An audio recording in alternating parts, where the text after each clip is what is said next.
अम्मा जल्दी ही मुख्य मुद्दे पर आ गई। सुमति, बरही में मैंने काफी सामान भेजा था। सास ने तो नहीं हड़प लिया। उन्होंने नहीं हड़पा, मैंने ही सब उन्हें सौंप दिया था। परिमार्जन बोले, बेटा हुआ है तो सबका नेक बनता है। सास, दोनों नंदों और जेठानी को हम लोगों ने सोने के कंगन दे दिए। अम्मा पर गाज गिरी, बेसहूर कंगाल हो जाएगी। न देती तो परिमार्जन को बुरा लगता। अपनी बड़ी बहनों को देखो, पति को मुट्ठी में रखती हैं। कुछ सीखो। स्त्रियों की मनोवृत्ति विचित्र होती है। बेटी को पढ़ाती है, पति को मुट्ठी में रखो। बहू को आरोप देती है, यह मेरे बेटे को मुट्ठी में रखती है। सुमति की विदाई कर थका हुआ घर।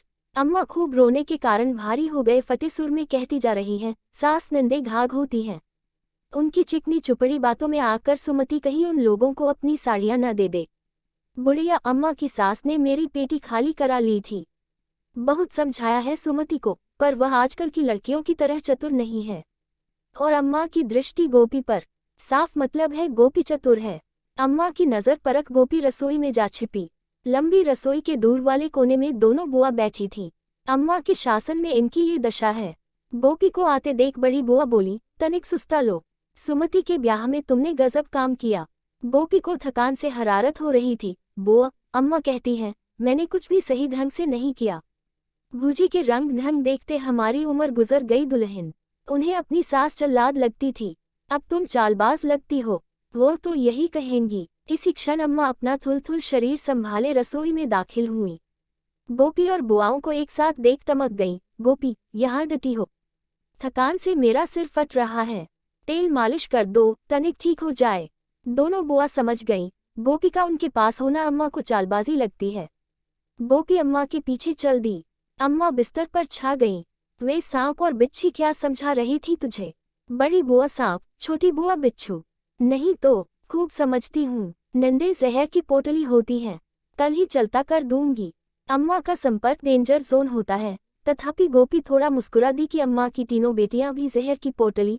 गोपी की मुस्कान का अर्थ समझ अम्मा की चमड़ी चुनचुनाने लगी। क्यों मुस्कुराई? तुम्हारी नंदे गऊ की तरह हैं। हाँ अम्मा, गऊ। अम्मा को लगा गोपी के अनुमोदन में रहस्य छिपा है।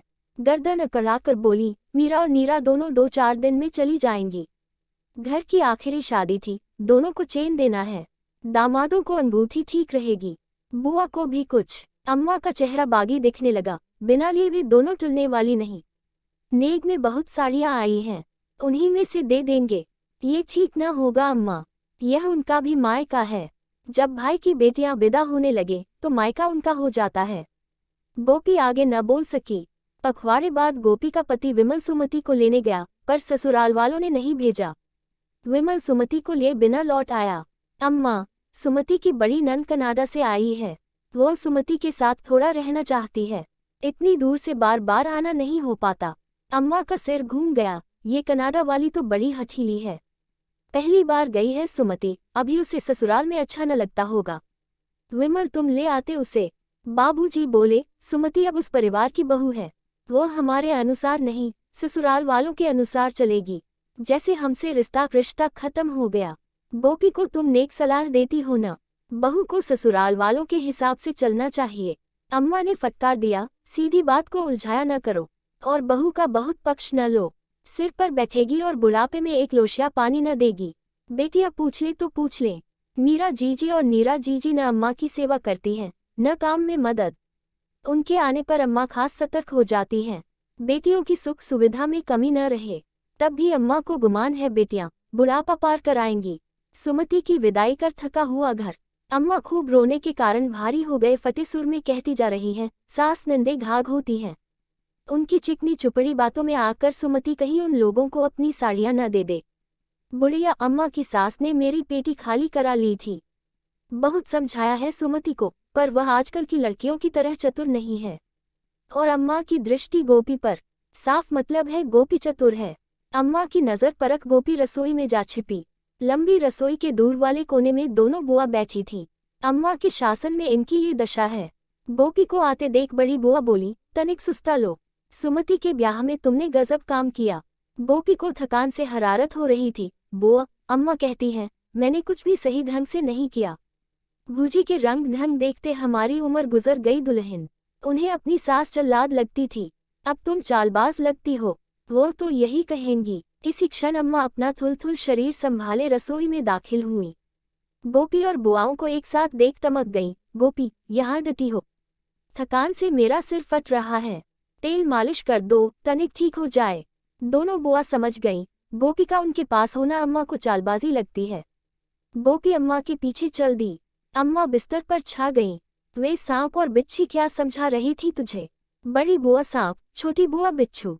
नहीं तो, खूब समझती हूँ। नंदे जहर की पोटली होती हैं, कल ही चलता कर दूंगी। अम्मा का संपर्क डेंजर जोन होता है। तथापि गोपी थोड़ा मुस्कुरा दी कि अम्मा की तीनों बेटियां भी जहर की पोटली। गोपी की मुस्कान का अर्थ समझ अम्मा की चमड़ी चुनचुनाने लगी। क्यों मुस्कुराई? तुम्हारी निंदे गऊ की तरह हैं। हाँ अम्मा, गऊ। अम्मा को लगा गोपी के अनुमोदन में रहस्य छिपा है। गर्दन अकड़ा कर बोली, मीरा और नीरा दोनों 2-4 दिन में चली जाएंगी। घर की आखिरी शादी थी, दोनों को चेन देना है। दामादों को अंगूठी ठीक रहेगी, बुआ को भी कुछ। अम्मा का चेहरा बागी दिखने लगा। बिना लिए भी दोनों टलने वाली नहीं। नेग में बहुत साड़ियाँ आई हैं, उन्हीं में से दे देंगे। ये ठीक न होगा अम्मा, यह उनका भी मायका है। जब भाई की बेटियां विदा होने लगे तो मायका उनका हो जाता है। गोपी आगे न बोल सकी।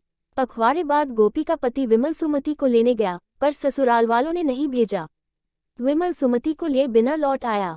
अम्मा, सुमति की बड़ी नंद कनाडा से आई है, वो सुमति के साथ थोड़ा रहना चाहती है। इतनी दूर से बार बार आना नहीं हो पाता। अम्मा का सिर घूम गया। ये कनाडा वाली तो बड़ी हठीली है। पहली बार गई है सुमति, अभी उसे ससुराल में अच्छा न लगता होगा। विमल, तुम ले आते उसे। बाबूजी बोले, सुमति अब उस परिवार की बहू है, वो हमारे अनुसार नहीं, ससुराल वालों के अनुसार चलेगी। जैसे हमसे रिश्ता खत्म हो गया।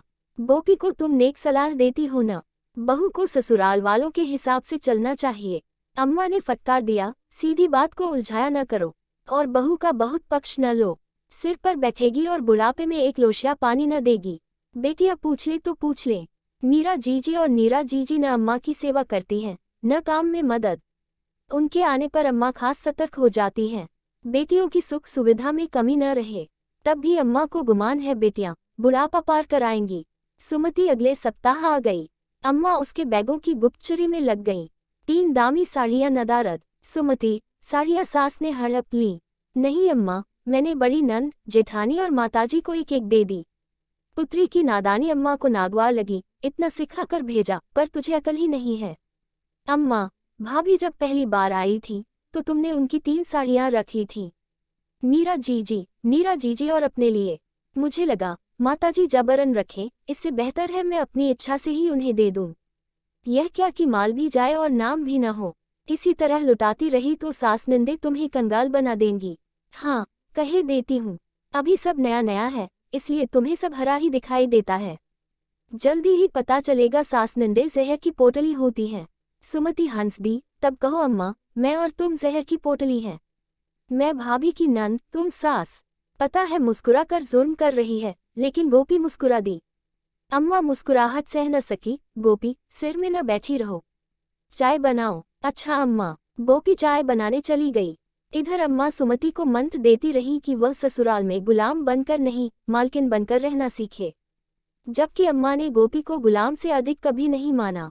गोपी मायके जाए या न जाए या कब जाए, यह अम्मा तय करती हैं।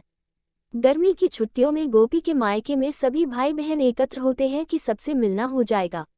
इधर यही समय गोपी की नंदों के आने का होता है। अम्मा उसे जाने की अनुमति नहीं देती। जब गोपी मायके जाती है तब भाई बहन जा चुके होते हैं। एक दिन उसने अम्मा से कहा था, जाने दो अम्मा, शादी के बाद मैं अपने भाई बहनों से कभी ठीक से नहीं मिली हूँ। अम्मा का स्पष्ट जवाब, तुम्हें अब हमारी सुविधा इच्छा देखना चाहिए। मीरा और नीरा साल भर में आती हैं, पर उनका ख्याल नहीं, भाई बहनों का बहुत ख्याल रखती हो। मीरा और नीरा के आगमन पर गोपी दिन भर चूल्हा संभालती है। विमल बड़े बड़े झोले लिए बाजार दौड़ता है। मीरा और नीरा का पूरा समय ताश, सैर सपाटे, बाजार में गुजरता है। आमोद प्रमोद में अम्मा तल्लीन हो जाती हैं। सुमति 6 माह बाद मायके आई। अम्मा और गोपी के लिए साड़ी लाई। अम्मा से नहीं देखा गया, मेरे लिए तो ठीक है, पर गोपी की चमची न बनो। अम्मा, भाभी को भी लगे कि कोई उनका ध्यान रखता है। वो हम सबका हमेशा ध्यान रखती हैं। बहू की लगाम जितना कसो उतना ही कायदे में रहेगी। भाभी ने कभी कायदा तोड़ा अम्मा? ये बहस करना ससुराल में सीखा। हाँ, मैं बहू बनी तो पता चला बहू की कुछ भावनाएं होती हैं। वह मान और सम्मान चाहती है। मेरी बड़ी नंद कनाडा लौट गई, पर छोटी के नखरे, उसकी जूठी थाली तक मैं उठाती हूँ। अम्मा सदमे में, सुमति तुम उसकी गुलाम नहीं हो, पर बहू तो हूँ। बहू को ये सब करना चाहिए। अपने ही घर में देखती हूँ अम्मा। गोपी भाभी गई भाड़ में। परिमार्जन सुमति का पति से कहो तुम्हें अपने साथ ले जाए। अच्छी पोस्ट में है, तुम क्यों दबोगी इस छुटकी नंदिया से? वे ले जाना चाहते हैं, पर माताजी कहती है कुछ दिन हमारी सेवा करो। तुमने फेरे माताजी के साथ लिए हैं। बिटिया, तुम इस बुढ़िया की लगाम कसो। अम्मा गोपी की लगाम कसना चाहती हैं और चाहती है सुमति अपनी दुराचारी सास की लगाम कसे। नहीं अम्मा, परिमार्जन अपनी माँ के सामने मुंह नहीं खोलते हैं। ऐसे भक्त हैं अम्मा के। प्रभु, अम्मा को विमल पत्नी भक्त जान पड़ता है, परिमार्जन मात्र भक्त। मैं चलूं अम्मा, भाभी का काम में हाथ बंटा दूं। 4 दिन को आई हो, सुस्ता लो। अम्मा, यहाँ आदत बिगाड़ लूंगी तो ससुराल में अखरेगा। सुबह 6 से रात 12 तक काम और काम। सुमति, तुम्हारी तो मजदूर से भी खराब हालत है। गोपी और सुमति रसोई में आ गई। गोपी पूछने लगी, सच कह रही हो क्या सुमति? भाभी मुझे कोई तकलीफ नहीं है, वे अच्छे लोग हैं। मैं अम्मा को महसूस कराना चाहती हूँ कि वे जो व्यवहार तुम्हारे साथ करती हैं, वही बेटी के साथ हो तो कैसी आग लगती है। पर तुम अम्मा से ये सब नहीं बताओगी। आगे आगे देखो होता है क्या।